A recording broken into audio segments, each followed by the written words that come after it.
Israel और फिलिस्तीनी विवाद की असली वजह क्या है? सैकड़ों साल से चला आ रहा मामला खत्म क्यों नहीं होता? एक शहर पर 3 धर्मों का दबा, ओटोमन एम्पायर का पतन और ब्रिटेन का कमजोर होना, इजराइल के जन्म की कहानी। अरब से लेकर यूरोप और ईरान से लेकर रूस तक रूल। हमास में इतनी हिम्मत कहां से आई? किसने दिया पैसा? इजराइल में अचानक से जो कुछ हुआ और अब हो रहा है, उसकी पीछे वजह क्या है? फिलिस्तीन और इजराइल के बीच का ये विवाद नया नहीं है, बल्कि सैकड़ों साल पुरानी कहानी है जो इसके पीछे की वजह समझने के लिए जानना जरूरी है। लेकिन पहले ये जान लीजिए कि ताजा हालात जो इजराइल में पैदा हुए हैं, इसके पीछे की राजनीति क्या है। दरअसल रूस यूक्रेन में उलझा हुआ है और अमेरिका के साथ यूरोप भी मजे ले रहा है। कहा जा रहा है कि रूस ने पूरे वेस्ट को हिलाने के लिए हमास को उकसाया और फिर उसने ये सब कर दिया। वरना बताइए, हमास के पास ड्रोन कहां से आए और इतनी प्लानिंग से इजराइल में कैसे घुस गया, जिसकी कानो कान खबर मोसाद तक को नहीं लगी। इजराइल और फिलिस्तीन के झगड़े की कहानी बहुत पुरानी है। यह विवाद 100 साल से भी ज्यादा पुराना है।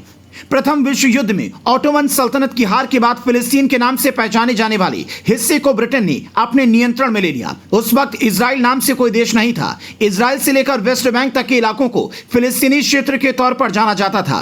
यहाँ पर अल्पसंख्यक यहूदी और बहुसंख्यक अरब रहा करते थे। फिलिस्तीनी लोग यहीं के रहने वाले अरब थे, जबकि यहूदी लोगों के बाहर से आने की बात होती है। फिलिस्तीनी लोगों और यहूदियों के बीच में विवाद की शुरुआत तब हुई जब अंतरराष्ट्रीय समुदाय ने ब्रिटेन को कहा कि वो यहूदी लोगों के लिए फिलिस्तीन को एक राष्ट्रीय घर के तौर पर स्थापित करें। यहूदियों का मानना था कि ये उनके पूर्वज का घर है। दूसरी ओर फिलिस्तीनी अरब यहाँ पर फिलिस्तीन नाम से एक नया देश बनाना चाहते थे। उन्होंने ब्रिटेन के नए देश बनाने के कदम का पुरजोर विरोध किया। इस तरह फिलिस्तीन इजराइल विवाद की शुरुआत होने लगी। 1920 से लेकर 1940 के बीच में यूरोप में यहूदियों के साथ जुल्म किए गए। यहूदी वहां से भगाकर एक देश की तलाश में यहाँ पहुंचने लगे। यहूदियों का मानना था ये उनकी मातृभूमि है, वो यहाँ पर अपना देश बनाएंगे। इस दौरान यहूदियों और फिलिस्तीनी लोगों के बीच में हिंसा भी हुई। 1947 में संयुक्त राष्ट्र ने कहा कि यहूदियों और अरबों के लिए अलग अलग देश बनाने के लिए मतदान किया जाए। संयुक्त राष्ट्र ने यह भी कहा कि यरूशलेम एक अंतर्राष्ट्रीय शहर बनाया जाएगा। हालांकि यहूदियों ने संयुक्त राष्ट्र की इस बात को स्वीकार कर लिया, मगर अरब लोगों ने इसका विरोध किया। इस वजह से यह कभी लागू ही नहीं हुआ। जब ब्रिटेन से इस समस्या का समाधान नहीं हुआ तो वो वहां से निकल गया। फिर 1948 में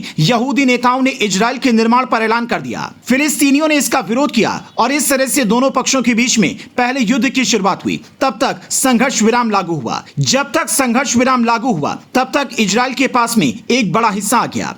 फिलिस्तीनी लोगों के लिए जॉर्डन और मिस्र जैसे अरब मुल्कों ने लड़ाई लड़ी थी, मगर उनकी हार की वजह से फिलिस्तीन एक छोटे हिस्से में सिमट कर रह गया।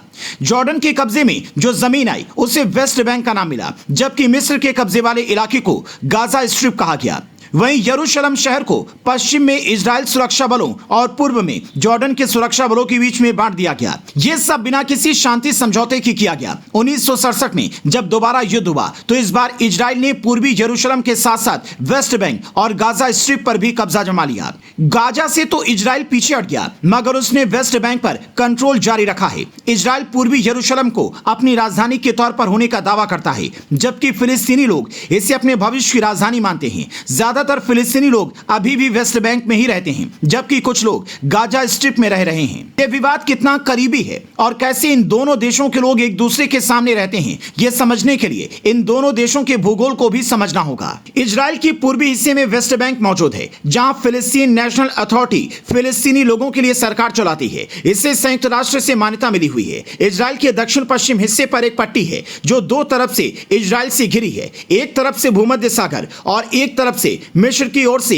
इसे गाजा स्ट्रिप के तौर पर जाना जाता है। वेस्ट बैंक और गाजा स्ट्रिप को आमतौर पर फिलिस्तीन के तौर पर जाना जाता है। इजराइल में इजराइल की सरकार है, जबकि वेस्ट बैंक में फतह पार्टी सरकार चलाती है। गाजा स्ट्रिप पर हमास का कब्जा है। फिलिस्तीनी नेशनल अथॉरिटी की ओर से ही फिलिस्तीन के तौर पर देखा जाता है, लेकिन इसके एक हिस्से यानी कि वेस्ट बैंक में तो सरकार है, मगर दूसरे हिस्से गाजा स्ट्रिप पर सरकार का कोई नियंत्रण नहीं है, जहां पर हमास ने तख्ता पलट तक 2007 से शासन करना जारी रखा है। वेस्ट बैंक में ही इस्लाम, यहूदी और ईसाई धर्म का पवित्र शहर यरूशलेम मौजूद है। यह विवाद ऐसा है जिसकी सुलझने की उम्मीद बेहद कम दिखती है, क्योंकि एक शहर के बहुत छोटे से हिस्से पर 3 धर्मों का दावा है और तीनों ही उसे अपना पवित्र स्थान मानते हैं।